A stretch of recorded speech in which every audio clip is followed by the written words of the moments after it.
Hello Ghazipur दोस्तों, गाजीपुर के पहाड़पुर में हमारी अगली साइट है। आइए आपको ले चलते हैं, दिखाते हैं हमने जो साइट पे काम किया हुआ है। जहांगीर चाचा ने बोला था हमको इस प्रकार का डेकोर करके दीजिए ताकि ये लगे देखने में भारी बैठ का है।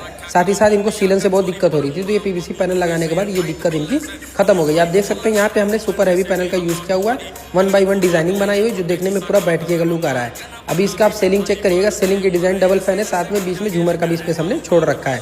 आप देख सकते हैं बहुत ही कम खर्चे में ये काम हुआ है। और आप आइए पैनल की फिनिशिंग चेक करिए, काम का फिनिशिंग भी चेक करिए आप, कितना प्यारा लुक दे रहा है। इस तरीके का काम करवाना है अगर आपको तो पूर्वांचल इंटीरियर से कांटेक्ट करिए। आइए बातें करते हैं उनके लड़के से। दोस्तों पहाड़पुर में जो हमारी साइट हुई थी राज टेंट हाउस, जहांगीर चचा है उनके यहाँ। आइए चलते हैं, बातें करते हैं काम के बारे में। हेलो भैया, कैसे हैं आप? ठीक भैया, कैसा लगा हमारा काम आपको? रेट कैसा था? बजट में था रेट सब? क्या कहेंगे आप हमारे कस्टमर के लिए? अच्छा है, आप लोग करवाइए। फिनिशिंग सही था भैया? जी। थैंक यू भैया।